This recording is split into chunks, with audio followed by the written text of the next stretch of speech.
Hello students, fluid mechanics থেকে part 1-এ যে চ্যাপ্টারটা ডিসকাস করেছিলাম আজ তার পার্ট 2 নিয়ে আলোচনা করছি। ফ্লুইড মেকানিক্স থেকে irrotational motion of an ideal fluid in 2D এটা আমরা শুরু করেছিলাম। তো আজকে টপিকগুলো দেখে নেওয়া যাক পার্ট 2-তে কোন কোন টপিক রয়েছে। প্রথমে আছে circulation about a circular cylinder. 2 নম্বর টপিকে আছে 2 ডাইমেনশনাল সোর্স অ্যান্ড সিঙ্ক।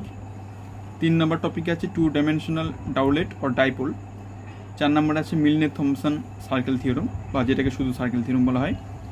5 নম্বর আছে uniform flow parallel to x Axis. তো পার্ট 2 এর ভিডিওতে এই 5টা টপিক নিয়ে আজকে আলোচনা করব। তো আজকের প্রথম টপিক নিয়ে আলোচনা করছি circulation about a circular cylinder. তো সার্কুলেশন ব্যাপারটা আমি পার্ট 1 এর ভিডিওতে অলরেডি বলেছি, তাও একবার দেখে নেওয়া যাক সার্কুলেশন সম্বন্ধে।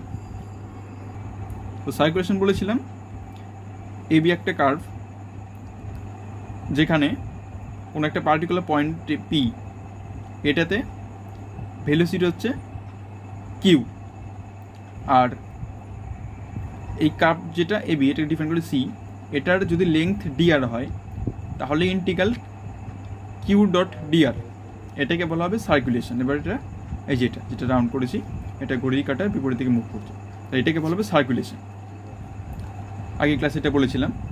ওকে, if the curve C be a closed curve in a fluid then the integral gamma is equals to integral of q dot d r is known as the circulation along the curve C.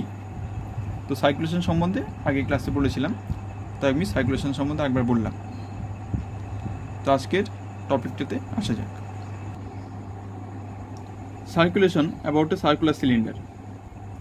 Let K be a constant circulation round a circular cylinder of radius A. একটা circular সিলিন্ডারের ক্ষেত্রে সার্কুলেশনটা কী হবে সেটাই এই থিওরামের আলোচ্য বিষয়। তো এই ক্ষেত্রে আমরা ধরে নিলাম যে এখানে একটা কনস্ট্যান্ট সার্কুলেশন আছে, অর্থাৎ integral of q dot d r করলে সেটা সমান একটা কনস্ট্যান্ট হবে, সেটা ধরলাম কে। আর যেই সার্কুলার সিলিন্ডারের রেডিয়াস ধরলাম small A. Let us suppose that K is a circulation round a coaxial circular of radius r which is less than a.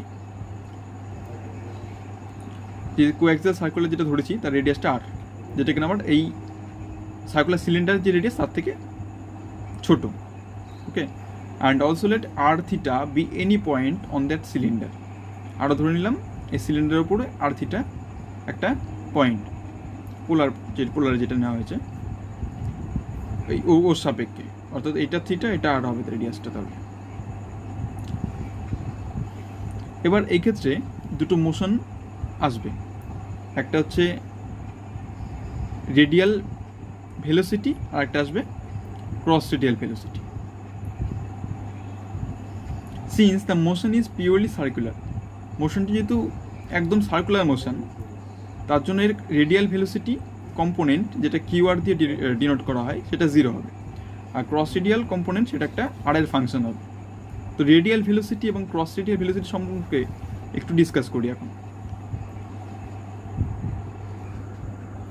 তো আমরা দেখে নেই এবার রেডিয়াল ভেলোসিটি এবং ক্রস রেডিয়াল ভেলোসিটি কি। ধরলাম এটা একটা সান, এটা সূর্য, এখানে স্টার। তাহলে লাইন অফ সাইট থেকে এই বরাবর যে আলোর গতিবেগ সেটা হচ্ছে রেডিয়াল ভেলোসিটি হবে, আর এর সঙ্গে লম্বভাবে যেটা আছে সেটা হবে ক্রস রেডিয়াল ভেলোসিটি। বোঝা গেল? তাহলে একটা রেডিয়াল আর তার লম্বভাবে যেটা সেটা হচ্ছে ক্রস রেডিয়াল। তো এই ক্ষেত্রে যেটা বলছিলাম, since the motion is purely circular the radial velocity component q r 0, কারণ এই সার্কেলটা এই বরাবর ঘুরছে, এটা ঘুরে তো এদিকে মুভ করছে না, মুভ করলে সেটা নাই যেটা বললাম রেডিয়াল ভেলোসিটি থাকতো, এখানে এই বিন্দুকে কেন্দ্র করে সেটা ঘুরছে। তাহলে কি এই বরাবর কোনো তো ভেলোসিটি পাচ্ছি না আমরা, রেডিয়াল ভেলোসিটি। এই যখন এই বরাবর মুভ করছে সাইকেলটা যখন এবার মুভ করছে, দেখো এই বরাবর একটা কম্পোনেন্ট থাকছে, তাই তো সাইকেলটাকে মুভ করছে হবে, এ বরাবর একটা ভেলোসিটি কম্পোনেন্ট থাকছে, সেটা কি? সেটা ক্রস রেডিয়াল ভেলোসিটি। এই জন্যই রেডিয়াল ভেলোসিটি কম্পোনেন্ট কিওয়ার্ডটা 0 আর ক্রস রেডিয়াল ভেলোসিটিটা থাকবে ফাংশন অফ আর দিয়ে, যেটা বলছিলাম। তো cross radial velocity q theta is a function of r only. If phi be the velocity potential at any point, then radial velocity qr is equals to minus del phi del r equal to 0. এটা আগে ক্লাসে বলেছিলাম যে radial velocity কত হবে, minus del phi by del r, এটা 0 হবে। আর ক্রস রেডিয়াল ভেলোসিটি কত হয়, q theta equals to -1/r del phi by del theta. তো বাই দ্য গিভেন কন্ডিশন আমি কি ধরে নিয়েছিলাম, বা সার্কুলেশন থেকে কি জানি, q dot d r, q dot d r ওটা সমান, ওটাকে সার্কুলেশন বলে। তো এই ক্ষেত্রে কিউ থিটা মানে কত, এইটা। আর এখানে ডিআরে ইন্টিগ্রেট করলে কত হবে, 2πr হবে এটার সার্কুলার সার্কামফারেন্সটা, তাই তো। এটা সমান কত হবে, কনস্ট্যান্ট বলা ছিল কে। ওকে, এখান থেকে del phi by del theta করলাম -k/2π, এটাকে ইন্টিগ্রেট করে দাও with respect to theta, and neglecting the constant of integration we get phi সমান -k/2π into theta. Since phi and psi satisfy the shear equation, মানে কচি-রিমান equation, phi এবং psi দুটি satisfy করে। এবার কচি-রিমান ইকুয়েশনটা একটু দেখে নেওয়া যাক, একটা পোলারে একটা কার্টেসিয়ান। তো কার্টেসিয়ানের ফর্মটা প্রায় তোমরা প্রত্যেকেই জানো, ux = vy আর uy সমান -vxy। কিন্তু পোলারের ফর্মটার সঙ্গে আমরা খুব একটা পরিচিত থাকি না, এই জন্য আমি এটা এক্সট্রা এখানে লিখে নিয়েছি। তো পোলার ফর্ম হবে del u by del r equals to 1/r del v del theta, and del v by del r equals to -1/r del u del theta. তো এই ক্ষেত্রে 1/r del phi by del theta অর্থাৎ এটার সঙ্গে আমরা compare করি, 1/r del phi by del theta সমান কত হবে, minus del psi by del r, তাই তো। তাহলে এখান থেকে আমরা minus del psi by del r equal to কত, 1/r, R del phi by del theta মানে কত, -k/2π, এটাকে থিটার সাপেক্ষে ডেরিভেটিভ করলাম। তো এখান থেকে পেলাম del psi by del r equals to k/2πr। এটাকে যদি আমরা আবার ইন্টিগ্রেট করে দিই উইথ রেসপেক্ট টু r, তাহলে কত হচ্ছে, psi equals to k/2π to log r। এখানে আমরা neglecting the constant of integration, এক্ষেত্রে আমরা কনস্ট্যান্ট অফ ইন্টিগ্রেশনটা নেগলেক্ট করলাম। Hence the complex potential at any point r theta due to the circulation about a circular cylinder is given by, তাহলে কত হবে, w equals to phi plus I into psi। তো phi এর মানটা আমরা পেয়েছি, phi এর মানটা -k/2π into theta plus I into psi, psi এর মান পেলাম এখানে। তো এখান থেকে আমরা ik/2π এটা কমন নিই, তাহলে পড়ে রইল log r plus I theta, I square মানে -1। এবার এখান থেকে আমরা লগারিদম অ্যাপ্লাই করি, log r প্লাস I থিটাকে লিখতে পারি log of r into i theta, log e বেসি এর মানটা 1, তাহলে ik/2π r into i theta মানে z, তাহলে ik/2π ইন্টু log z। তাহলে এটাই সার্কুলেশন এবার একটা সার্কুলার সিলিন্ডার, যেখানে কমপ্লেক্স পোটেনশিয়ালে আমরা বের করতে পারবো, অর্থাৎ w সমান হলো ik/2π ইন্টু log z। আশা করি থিওরিটা বুঝতে পেরেছো। পরে কোনো কোশ্চেন থাকলে কমেন্ট করে জানাবে। আজকে সেকেন্ড পার্টটাতে চলে যাচ্ছি, সেকেন্ড টপিকে, 2-ডাইমেনশনাল সোর্স অ্যান্ড সিঙ্ক। এইটা কি সেটা জানবো আমরা। তো 2-ডাইমেনশনাল সোর্স এবং সিঙ্ক এখান থেকে কিন্তু কোশ্চেন পরীক্ষাতে প্রায় আসে। তো সোর্সটাকে দেখে নেওয়া যায়। A source is a point in the flow plane from which liquid is emitted radially and symmetrically in all direction in xy plane। xy তলে একটা সোর্স হচ্ছে একটা পয়েন্ট ওই ফ্লো প্লেনে, যেখান থেকে সমস্ত লিকুইডগুলি কিন্তু রেডিয়ালি এবং সিমেট্রিক্যালি সমস্ত ডিরেকশনে বেরোচ্ছে। এই যে এখান থেকে যদি আমরা পয়েন্টটা ধরি, রেডিয়ালি বেরোচ্ছে এবং সেটা কি সিমেট্রিক বলতে এখানে প্রতিসমভাবে, যেটা এখান থেকে যেমন বেরোচ্ছে এখানে সেমভাবে বেরোচ্ছে, এটা আমরা প্রতিসমভাবে বুঝি, এটা সিমেট্রিক্যালি। তো এক্স ওয়াই প্লেনের সমস্ত ডিরেকশন দিয়ে সেটা সোর্স, এখান থেকে পয়েন্ট থেকে সমস্ত কিন্তু বেরোচ্ছে সিমেট্রিক্যালি এবং রেডিয়াল এবং ক্রস রেডিয়াল একটু আগে ডিসকাস করলাম। ওকে, তাহলে সেটা হচ্ছে সোর্স। সিঙ্ক কি, On the other hand, a point is called a sink if there is an inward radial liquid from towards that point from all direction. মানে কি, এটার সোর্স যেটা বললাম তার উল্টো। এখানে একটা পয়েন্ট থাকবে যেখানে ওই পয়েন্টে সমস্ত লিকুইডগুলি ইনওয়ার্ড ভেতর দিকে প্রবেশ করবে, ঠিক আছে? যেমন সোর্সের, কিন্তু এটা পুরোটাই বিপরীত। তাহলে যে পয়েন্টটাকে কেন্দ্র করে সমস্ত জায়গার থেকে সেটা এদিকে এসে এক জায়গায় মিশবে, ইনওয়ার্ড রূপে, যেটাকে বলা হবে সিঙ্ক।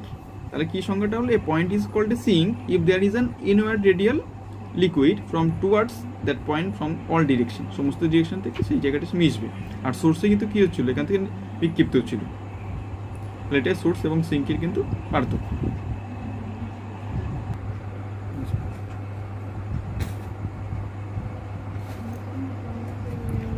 তো এবার আমরা পরের টপিক আলোচনা করছি, সেটা হচ্ছে two dimensional doublet or dipole. এটা কিন্তু প্রায় পরীক্ষায় পড়ে। সো সংজ্ঞাটা চলে আসি, combination of a source and sink of equal strength m at a distance del s apart is taken infinitely small and m infinitely large such that the product m del s is finite is called a dowlet or dipole. কি বলেছে, যে একটা source এবং sync যেটার কম্বিনেশনটা of equal strength M, দুটো সমান মাত্রা এম, এবং সেটা আছে ইনফিনিটলি স্মল দূরত্ব del s, এবং এমটা হচ্ছে একটা ইনফিনিটলি লার্জ কোয়ান্টিটি, যেটার M strength equal strength M. তাহলে the product M into del s, তাহলে তাদের প্রোডাক্টটা এম ডট del s, এটা কিন্তু ফাইনাইট হবে। কি বললাম, এমটা কি হবে, এমটা হচ্ছে ইকুয়াল স্ট্রেংথ অর্থাৎ এই সোর্স এবং সিঙ্কের, আর del sটা দূরত্বে আছে, del s দূরত্বে আছে। এবং এখানে মনে রাখতে হবে এমটা সেটা হচ্ছে ইনফাইনাইটলি লার্জ, আর del sটা কি, del sটা হচ্ছে ইনফিনিটলি স্মল। তাহলে তাদের গুণফলটা অর্থাৎ এম ডট del s এটা ফাইনাইট হবে, এটাকে বলা হবে doublet. If M dot del s equals to mu, if finite quantity, অর্থাৎ এম ডট del s যদি মিউ হয় এবং এটি যদি একটা কোনো একটা সসীম সংখ্যা হয়, where M is taken infinitely large and del s is infinitely small, আগে বললাম, then mu is called the strength of doublet. তাহলে মিউটাকে বলা হবে ডাউলেটের স্ট্রেংথ অথবা ডাইপোলের স্ট্রেংথ। এটা কিন্তু প্রায় পরীক্ষায় আছে যে two dimensional, what do you mean by two dimensional doublet or dipole, সংজ্ঞাটা ভালো করে মনে রাখবে। ওকে, পরের টপিকে চলে যাচ্ছি। এই লেসনের একটা ইম্পর্টেন্ট থিওরাম বলতে গেলে সেটা হচ্ছে মিলনে থমসন সার্কেল থিওরাম। এটাকে অনেক সময় শুধু সার্কেল থিওরামই বলা হয়ে থাকে। তো প্রথমত স্টেটমেন্টটা জানার চেষ্টা করি। মিলনে থমসন সাইকেল থিওরামে প্রথমে একটা এফজেড, একটা complex potential of a two-dimensional irrotational motion of an incompressible inviscid liquid in xy plane. এফজেডটা একটা কমপ্লেক্স পোটেনশিয়াল সম্বন্ধে আমরা আগের ক্লাসটিতে আলোচনা করেছি, আজকে প্রথম একটা পার্টে ছিল। তো এফজেড একটা complex potential of a two dimensional irrotational motion of an incompressible inviscid liquid in xy plane. তাহলে xy তলে এফজেডটা কমপ্লেক্স পোটেনশিয়াল ফাংশন, এবং সব থেকে যেটা ইম্পর্টেন্ট সেটা হচ্ছে উইথ নো রিজিড বাউন্ডারিজ, অর্থাৎ এফজেড যে ফাংশনটা তার কোনো রিজিড বাউন্ডারি নেই। রিজিড বলতে সেখানে দৃঢ়, মানে রিজিড বাউন্ডারি না থাকা সত্ত্বে কি, রিজিড বাউন্ডারি না থাকার অর্থ এইখানে রিজিড বাউন্ডারি না থাকলে সেখানে কি, আমি যদি কোনো ক্রস সেকশন কিছু যদি এখানে ভেতরে পুট করতে চাই তাহলে কিন্তু সেটা অনায়াসে ভেতরে থাকবে। কিন্তু যদি সেটা একদম দৃঢ় কম্প্যাক্ট থাকে তাহলে কিন্তু বাইরে থেকে কিন্তু সেখানে কিছু ঢোকানো যাবে না। তাহলে কি বললাম, সব থেকে ইম্পর্টেন্ট টপিক যেটা সেটা হচ্ছে এফজেড একটা কমপ্লেক্স পোটেনশিয়াল ফাংশন, যেখানে এই কম্প্রেসিবলের ক্ষেত্রে যেসব কন্ডিশন আছে সেগুলো তো হোল্ড করবেই। তার সঙ্গে যেটা ইম্পর্টেন্ট টপিক সেটা হচ্ছে নো রিজিড বাউন্ডারিজ। যদি রিজিড বাউন্ডারি থাকতো সেখানে এফজেড ফাংশনের মধ্যে কোনো কিছু কিন্তু প্রবেশ করানো যেত না। দেখা যাক next. Then if a circular cylinder whose cross section is a circle, তাহলে যদি একটা সার্কুলার সিলিন্ডার যার ক্রস সেকশনটা হলো একটা সার্কেল, যেটি ইকুয়েশনটা mod z equal to a অথবা x square plus y square to square is inserted in the flow field, then the complex potential of the modified flow is given by w equal to fz plus f bar square by z। আমি একটু আগে বলেছি যে কোনো rigid boundary না থাকলে আমি সেখানে কোনো ক্রস সেকশন এরিয়া কিছু সার্কেল আমি সেখানে ইনসার্ট করতেই পারি।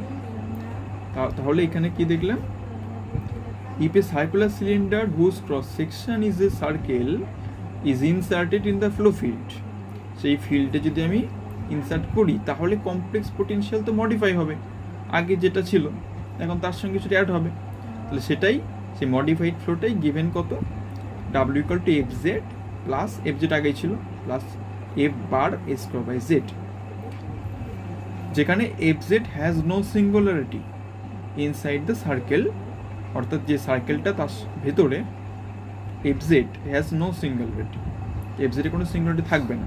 অ্যান্ড এফ বার কি ডিনোট করছে, এফ এর কমপ্লেক্স কনজুগেট, অর্থাৎ অনুবন্ধী যেটা জটিল রাশি সেটা এফ বার দ্বারা ডিনোট করেছে। তো এবার আমি এখানে সিঙ্গুলার কথাটা একটু বলে চলে আসি। আমরা কমপ্লেক্স অ্যানালাইসিস সিঙ্গুলারিটি সম্বন্ধে জেনেছি, তো আমি তাও একটু ডিসকাস করছি। দেখো সিঙ্গুলারিটি অফ ফাংশন আমি খুব সংক্ষেপে ডিসকাস করি, এটা কমপ্লেক্স অ্যানালাইসিসে অলরেডি তোমরা পড়েছো, আরও জানবে। তো সিঙ্গুলারিটি বিভিন্ন টাইপ হতে পারে, একটা হচ্ছে আইসোলেটেড সিঙ্গুলার পয়েন্ট, একটা রিমুভেবল সিঙ্গুলার পয়েন্ট, একটা এসেনশিয়াল সিঙ্গুলারিটি। তো সিঙ্গুলার পয়েন্ট এক্স্যাক্টলি কি আমি সেটা সংক্ষেপে বলছি, একটা এক্সাম্পল তুলে নিয়েছি আমি এর জন্য। তো এখানে বলেছে find the singularities of the function E to the power C by Z minus A upon E to the power Z by minus one. তো এই ফাংশনের ক্ষেত্রে সিঙ্গুলারটা কত হবে? তো প্রথমেই বলে রাখি আমরা যে সিঙ্গুলার পয়েন্ট খোঁজার জন্য আমরা কি করব, এটা ল বেটা হর, অর্থাৎ ডিনোমিনেটরে যেটা আছে এটা নিউমিনেটর ডিনোমিনেটরে যেটা আছে সেটা জিরো করব, অর্থাৎ equating to zero the denominator of F Z we get. তাহলে এটা যদি জিরো করি এখান থেকে পাচ্ছি E to the power Z by A equals to one. তো এখান থেকে আমরা কি লিখতে পারি, E to the power two pi N I E to the power Z by A equal to one. ওয়ানকে কি এটা লেখা যায়, এটা মানে কি আবার cos theta plus i sine theta. তো এখান থেকে ওয়ান কামটা লিখলাম, তাহলে এখান থেকে পাচ্ছি জেড বাই এ সমান টু পাই এন আই, অথবা জেড বাই জেড সমান two n pi i, n এর মান zero plus minus one plus minus two এগুলো হতে পারে। তাহলে এই জেডের যে মানটা পেলাম সেটা কিন্তু সিঙ্গুলার পয়েন্ট, এন এর মান বিভিন্ন মানের জন্য বিভিন্ন রকম জেডের ভ্যালু পাবো। তাহলে the numerator does not vanish for any this values of Z. Numerator মানে এটা দেখো জেডের কোনো মানের জন্য কিন্তু ভ্যানিশ হচ্ছে না, মানে সি বাই জেড নিচে উপরে কিছু ভ্যানিশ হচ্ছে না, উপরে থাকছে এটা জেডের যে কোনো মানের জন্য। তাহলে কি বলেছে, the numerator does not vanish for any of this values of Z and as such they are singularities of F Z. কারণ আমি জেডের মানের জন্য উপরে তো কোনো কিছু ভ্যানিশ হচ্ছে না, তাহলে এই নিচেরটা জিরো করার জন্য যে মানগুলো পেলাম, নিচেরটা জিরো করে যে মানটা পেলাম হরটা জিরো করে, সেটা হচ্ছে সিঙ্গুলার পয়েন্ট। তো কমপ্লেক্স অ্যানালাইসিসে স্যার আরও ভালোভাবে এটা বিচার বিশ্লেষণ করবেন। তো আমি একটু শর্টেটা বলে দিলাম যেখানে সিঙ্গুলার কথাটা আছে বলে, তো তোমাদের আশা করি সুবিধাই হবে। ওকে, তাহলে এখানে কি বলেছিল, where F Z has no singularity inside the circle, ওই মড জেড ইকুয়াল টু এই যে সার্কেলটা তার মধ্যে কোনো সিঙ্গুলারিটি থাকবে না, and F bar be the complex conjugate of the from এফের তো কমপ্লেক্স কনজুগেট এফ বার দ্বারা ডিনোট করেছি। ওকে, তাহলে মিলনে থমসন সার্কেল থিওরামের স্টেটমেন্টটা বোঝা গেল। মোস্ট ইম্পর্টেন্ট টপিক আবারও বলছি, উইথ নো রিজিড বাউন্ডারিজ, এই কথা নিয়ে তো মাথায় রাখতে হবে। এই রিজিড বাউন্ডারি না থাকার জন্যই কিন্তু একটা সার্কেল সেখানে আমি ইনসার্ট করতে পেরেছি, মানে সেই প্রোফাইলটাতে ইনসার্ট করতে পেরেছি। আর যদি রিজিড বাউন্ডারি থাকতো তার মানে কি, সে কোনো কিছু প্রবেশ করতে বাধা দিত সেখানে, তাই তো। যেহেতু এক্স ওয়াই তলে কোনো রিজিড বাউন্ডারি নেই সেই এফজেড ফাংশনটার কমপ্লেক্স পোটেনশিয়াল ফাংশনটার, তার জন্যই কিন্তু পর্যাপ্ত সার্কেল আমরা ইনসার্ট করতে পেরেছি। আর তার জন্যই modified flow given by W equal to F Z plus F bar square by Z. Okay, আশা করি ক্লিয়ার। তো এবার এটার প্রুফটা দেখা যাক। ওকে, তাহলে মিলনে থমসন থিওরামের প্রুফটাতে দেখে নেওয়া যাক। প্রুফটাতে চলে আসছি। Let C be a cross section of the circular cylinder. তাহলে আমি ধরলাম সিটা একটা সার্কুলার সিলিন্ডারের ক্রস সেকশন, অর্থাৎ C be a circle whose equation is একটা সি একটা সার্কেল এখানে, যার সমীকরণটা মড জেড ইকুয়ালস টু এ। তাহলে ওই সি তে আমরা কি পাচ্ছি? সার্কেল ইকুয়েশনটা মড জেড মানে কি লিখতে পারি? Z into Z bar equal to A square, অথবা মড জেড কত হবে? Root over X square plus Y square equal to এ। তাহলে এখান থেকে পাচ্ছি X square plus Y square square, যেটা আমরা Z equal to X plus I Y জানি জটিল রাশি থেকে। তাহলে এখান থেকে পাচ্ছি Z bar equals to A square by Z.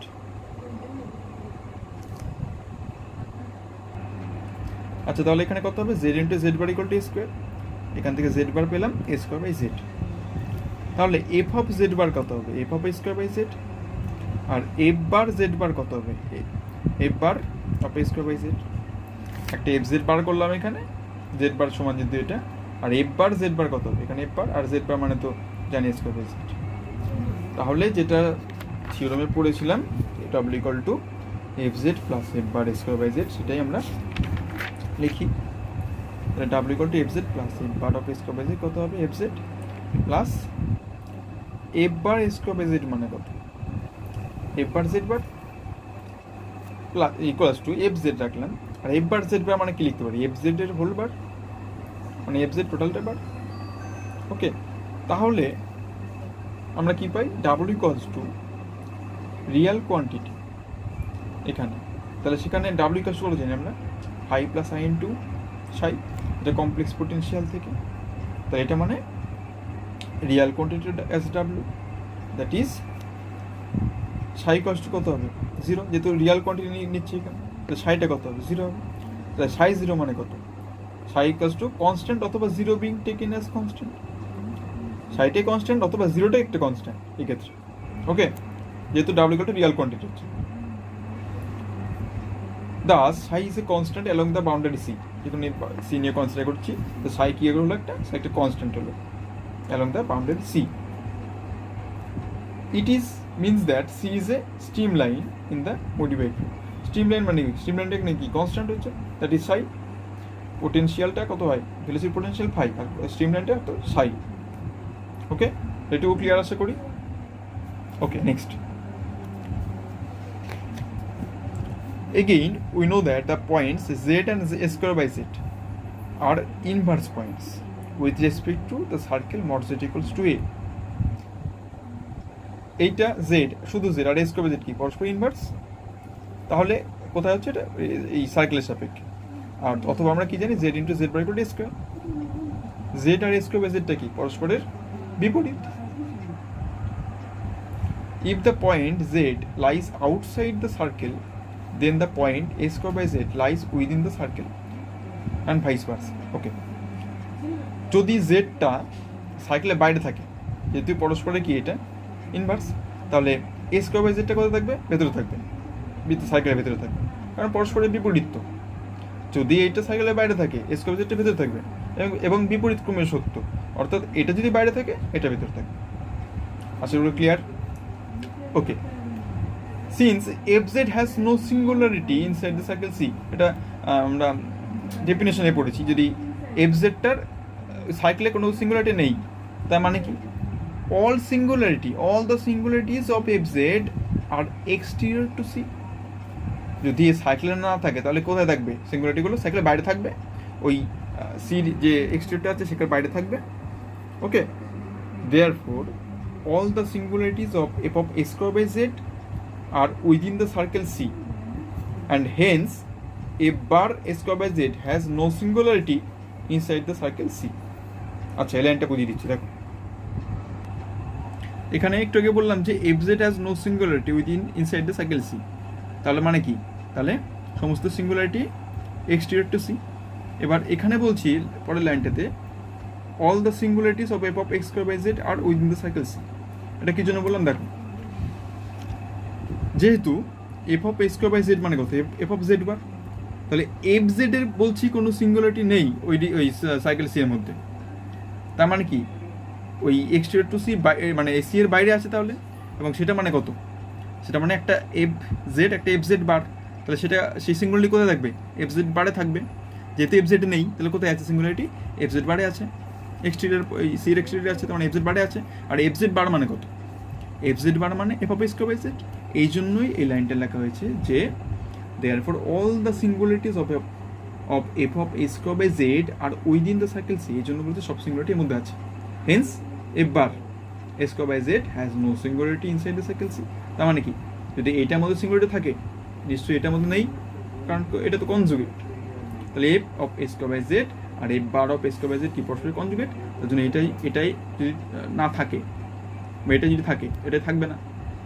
ওকে, যেহেতু f of a square by z বা এফ অফ জেড বার এইটাতে সিঙ্গুলারিটি থাকছে, তার মানে কি f bar of A square by z এর সিঙ্গুলারিটি নেই। ওকে, তার মানে কোথায় কোথায় সিঙ্গুলারিটি বাইরে থাকছে দেখা যায়। এখানে F Z has no singularity and W have same singularities outside the cycle C.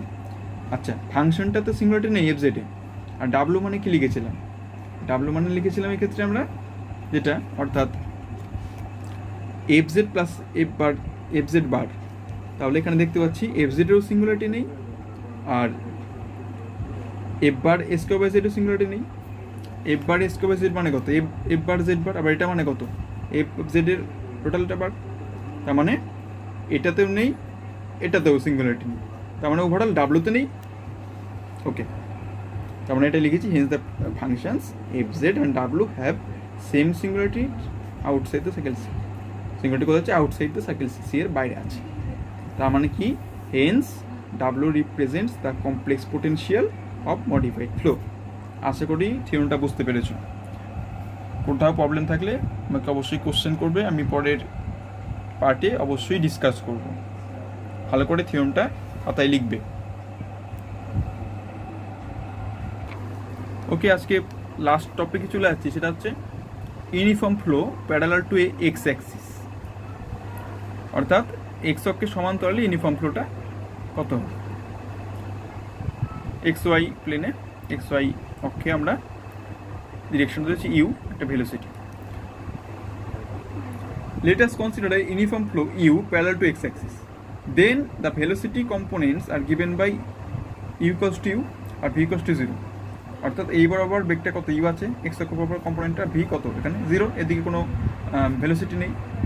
Okay, let phi and psi be the velocity potential and stream function respectively। ধরে নিলাম phi velocity potential আর wটা psiটা হচ্ছে stream function। তাহলে you সমান কত, U সমান হবে minus del phi by del x, আর capital U সমান কত হবে, ইউ সমান মধ্যে আছে ইউ, সেটা minus del phi del x. আর ভি সমান কত, এটা বলেছিলাম কিন্তু ফার্স্ট ক্লাসে, ইউ সমান হয় minus del phi del x, v সমান হয় minus del phi del y. তাহলে এই ক্ষেত্রে ইউ সমান capital U minus del phi del x, আর ভি সমান হবে minus del phi del y. এটা কত, এটা নেই, বিটা 0, তার মানে এটা 0। এবার টোটাল ডিফারেন্সিয়াল থেকে আমরা লিখতে পারি কি, ডি ফাই সমান del phi del X D X plus del Y D Y. এবার ডেল ফাই ডেল এক্স মানে ইউ, ইউ মানে আবার এখানে কত পাচ্ছি, এটা কম্পেয়ার করলে মাইনাস ইউ, এটা মাইনাস ইউ ডি এক্স, এটা তো 0, তাহলে ইন্টিগ্রেট করলে আমরা পাচ্ছি phi equals to minus U X plus constant একটা। Similarly in terms of the stream function সাইয়ের জন্য কত পাবো এখানে দেখে না, এটাও কিন্তু আমরা ফর্মুলা করিয়েছিলাম, ইউ সমান minus del psi by del Y U equals to, এটা কত ইউ দেওয়া আছে একইভাবে, আর del psi by del X এটা কত, এটা সমান হয় minus del phi by del Y equal to 0। একই, এদিকে তো কোনো নেই, তার মানে এবার শুধু থাকবে। তাহলে আমরা ডি সাই কত লিখতে পারি, del phi del X D X plus, তাহলে এখান থেকে আমরা লিখতে পারি D psi equal to total differential থেকে del phi del X del psi del X D X plus del psi del Y D Y. তো এখান থেকে পাচ্ছি মাইনাস ইউ ডিওয়াই, এখান থেকে একইভাবে ইন্টিগ্রেট করলে পাচ্ছি psi equals to minus u y plus constant. Therefore for a uniform flow parallel to the x axis the complex potential given by ডাব্লিউ equals to 5 plus i into y. তাহলে এখান থেকে দুটো কম্পেয়ার করলে হচ্ছে minus you into add করলে x plus I y. এটা মান কত জেড। এখানে আমরা আরবিট্রারি কনস্ট্যান্টটা নেগলেক্ট করেছি, তাহলে ডাব্লিউ সমান পাচ্ছি minus you into Z. This represents the uniform flow parallel to x axis. এটা কিন্তু মেন সংজ্ঞাটা, অর্থাৎ uniform flow parallel to x axis হলে যে রিলেশনটা পাবো সেটা হচ্ছে W equals to minus you into Z. আর এই রিলেশনটা অলরেডি আমি ডিসকাস করেছি, তো একবার দেখিয়ে দিচ্ছি। এটা আগের দিন যেটা বলেছিলাম একবার দেখিয়ে দিচ্ছি। U equals to minus del phi by del X, B সমান minus del phi by del Y. একইভাবে del psi by del X হয় minus del phi by del Y, এবং এখান থেকে del phi by del X হয় minus del psi by del Y. তো এই রিলেশনটা মনে রাখবে কিন্তু। ওকে ওকে তাহলে আমরা uniform flow parallel to X অ্যাক্সিসে যেটা পড়লাম এটা দিয়ে, অর্থাৎ W equal to minus you Z, এটাতে কিন্তু পরের পার্ট 3-তে আমরা কিছু থিওরেম আলোচনা করবো। এটা মনে রাখবে, যখন uniform flow parallel to x axis বলবো তখনই ডাব্লিউ equal to minus you z substitute করবো। ওকে আচ্ছা, কমেন্ট করে জানিও আজকে ক্লাস কেমন লাগলো। আর কিছুদিন পরে পার্ট 3 ভিডিও নিয়ে আলোচনা করব। আর পার্ট 1 এবং পার্ট 2 যেটুকু করা হয়েছে সেটুকু খাতায় কিন্তু লিখবে, খাতায় সুন্দর করে লিখে রাখবে। পিডিএফটা আশা করি স্যার দিয়ে দেবেন। তো আজকে এই অবধি রইল, সবাই ভালো থেকো, থ্যাংক ইউ।